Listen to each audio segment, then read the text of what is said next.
All right. So the first signal of the future is the boom hypersonic. And this is something that will allow us to go from San Francisco to Tokyo in 6 hours. It'll allow us to go from New York to London in 3 hours. So what does it mean for the future of work? Well, it's fundamentally going to change the way that we approach meeting up in person.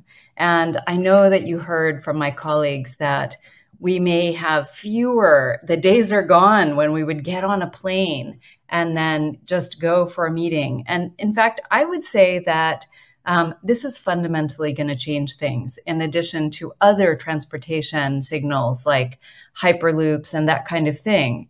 And although it seems far-fetched, in fact, this year United ordered 15 of these planes. And I know that we're really concerned about the carbon offsets of flying, but these planes will be net zero carbon aircraft with 100% sustainable fuel.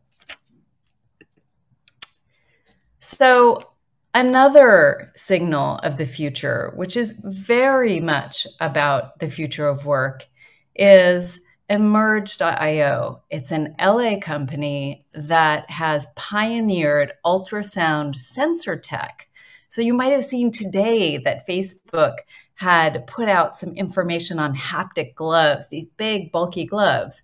Well, actually, Emerge has pioneered this where you don't have to wear gloves, and they're bringing touch into the virtual realm. So it's already being used in VR games, but I see, as a working mother of three, a beautiful future for us to be able to connect using touch, either in VR or AR or in the metaverse.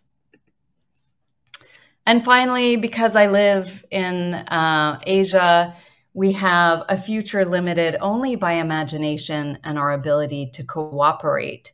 This is, in fact, not Mars. This is the Mars base in the Gobi Desert, which is a simulator for young people and tourists in China.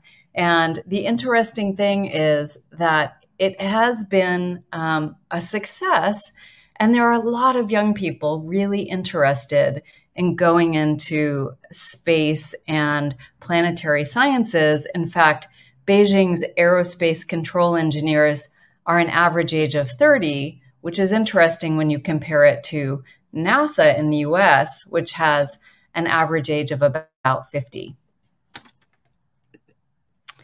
So those are some of the signals of the future, but I think that I feel optimistic. So as the 17th century Japanese poet and samurai, Mizuda Masahide said, "The barn's burnt down, but now I can see the moon." So what does it mean for us in the future of work? Well, one thing that I've seen in the last year is that we're finally investing in unearthed needs. They were there before, but now we're paying attention. One of those things is mental wellness, and this is prioritized, personalized, tech-enabled.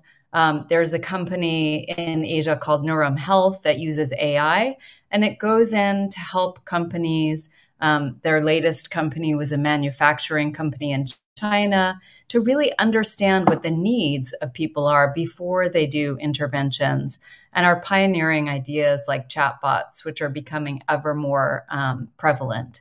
The second is networks of support and ecosystems for resilience and adaptability. So I see this in terms of people coming together for personal resilience and support, but also in terms of the way that we think about our organizations. So we've left the cult of efficiency, and we're starting to build in a little bit more resilience and redundancy in terms of the flexibility we offer people on how they work, the kind of personalized benefits, and really getting a better sense of what people need. And part of that is also building the capacity of managers to have those conversations.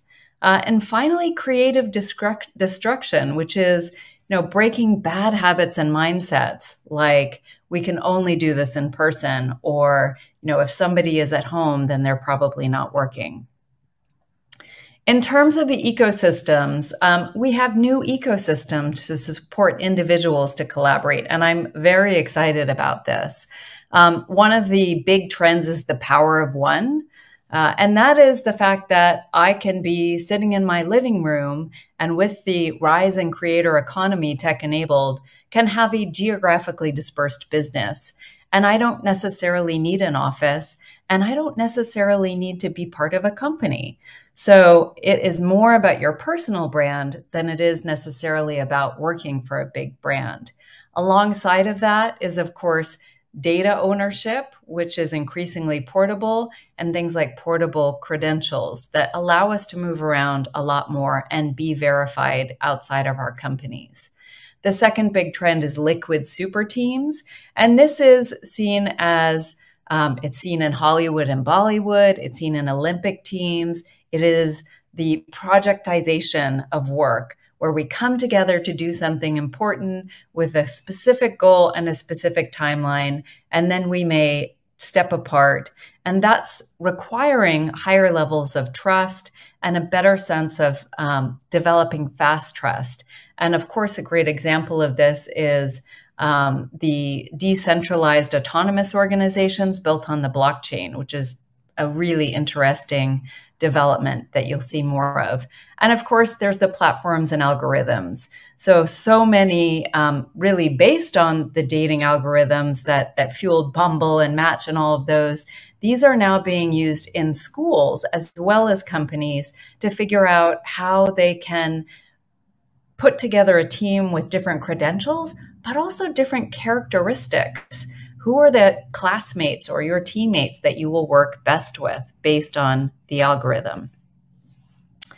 And finally, Office 3.0 is moving to Experience 3.0 to nurture people and ideas. And this is all around belonging, so socializing and serendipity. And this used to very much, in fact, I think that maybe even 6 months ago, I would say this still said Office 3.0, but that has already changed. And people are starting to think that you don't need proximity for some of these kind of gatherings anymore. Maybe we can do it in the metaverse at some point. The second one is growth, which is usually work-related programming, apprenticeship, and gamified L&D. And this has traditionally been done in an office because we have a bad time trying to figure out what people do that's leading them to be a success. So it's sometimes easier to just mirror and watch people. And then finally, dare we say fun. So a lot of office space that is being kept is being turned into things like maker labs, audio visual studios, and screening rooms. So I think that the technology is always what we talk about, but the important thing is that technology always changes, but understanding humans and behavior is immutable, and it is worth investing in. So some of the future skills that people are trying to invest in, and really companies are investing in order to foster resilience, which is leading to innovation, is one, cultural intelligence. I'm American, I live in Asia, I've worked all over the world. And the ability, as remote work becomes prevalent, to work with people in different cultures is gaining more premium. Of course, cognitive diversity as well, being able to work with many people that think differently, that have different experiences. I would say, I know that Mark doesn't want to talk about leaders, and I happen to agree with him, even though I teach leadership at a business school. This idea that leaders can foster psychological safety and trust is still something that somebody needs to be accountable for. Is that going to go by the wayside as we all move into DAOs and Discord? Maybe so. But I do think that, that everybody needs to think about how they can foster that. One is self-management. Certainly, we all have to figure out how we can set our own boundaries and collaborate more. And finally, listening, feedback, and interpersonal relations are being really imperative for us to manage ourselves and each other and collaborate in the future. So what does this look like when it works?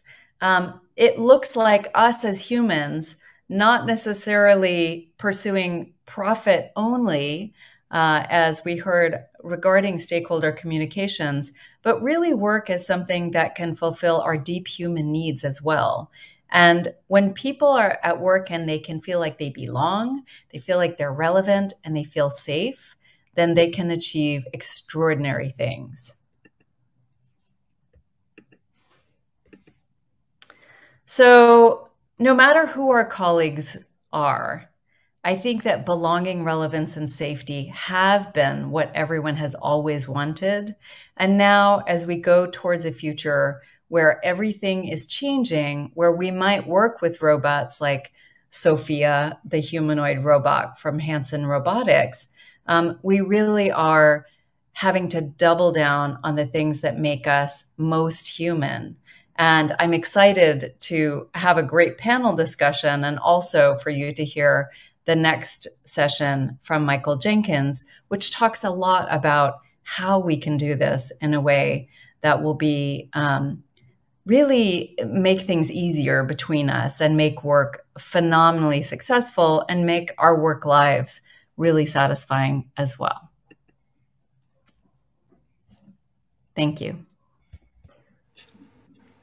Right. Thank you, Diana. That's fascinating, stimulating, and concerning all at the same time. A future where we have, I guess, the metaverse running most of our lives. I mean, what you've said is not news to many of us who are thinking about the future, but I think it might be news to an awful lot of people in business schools studying or even teaching MBAs. Do you see that business education is keeping up with this world of work? I know you personally are, but I think you may be atypical. Or do you think business education is doing its bit to predict or plan or prepare managers for the future?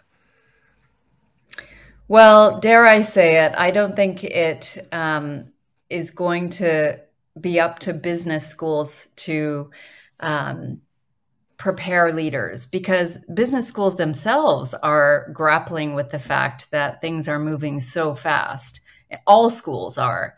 And so I think that there are so many ways we can learn that if you want to keep yourself abreast, if you want to keep relative, there are, a million different ways you can do that. And in fact, I would say Future Work Forum, this idea of a guild, this idea of a learning community where we share our expertise across the world and our different aspects, I think that is the future of learning, and that there's much more of working to learn as opposed to, learning, and then flipping over into work. I see there's another question specific to HR professionals and how they specifically develop themselves for the future of work. And I think that's a great question, because there is this, I think, terror that the responsibility for the future of work should fall on the HR leader. And maybe that's like a clever ruse by the CEO who says, well, I don't know what to do, so you do it. But certainly the HR has an amazing opportunity, because they are, the place that people are looking to. And I think in this sort of chaotic and very complex world we live in, that culture is a big lever. And that the thing I'm most excited about in terms of the future of work is an inclusive future of work. And I do feel like HR has an opportunity to be a conversation starter about what our plausible futures are, and to bring people together across silos in the organization, maybe even across organizations, to say, where do we want to take this? Where do we want to go? And bringing the voices in to chart plausible futures, to me, is one of the most exciting things that HR can do. That's brilliant. Thanks, Diana. I know that we'll revisit that question again when we get to the panel as well. Okay, thank you.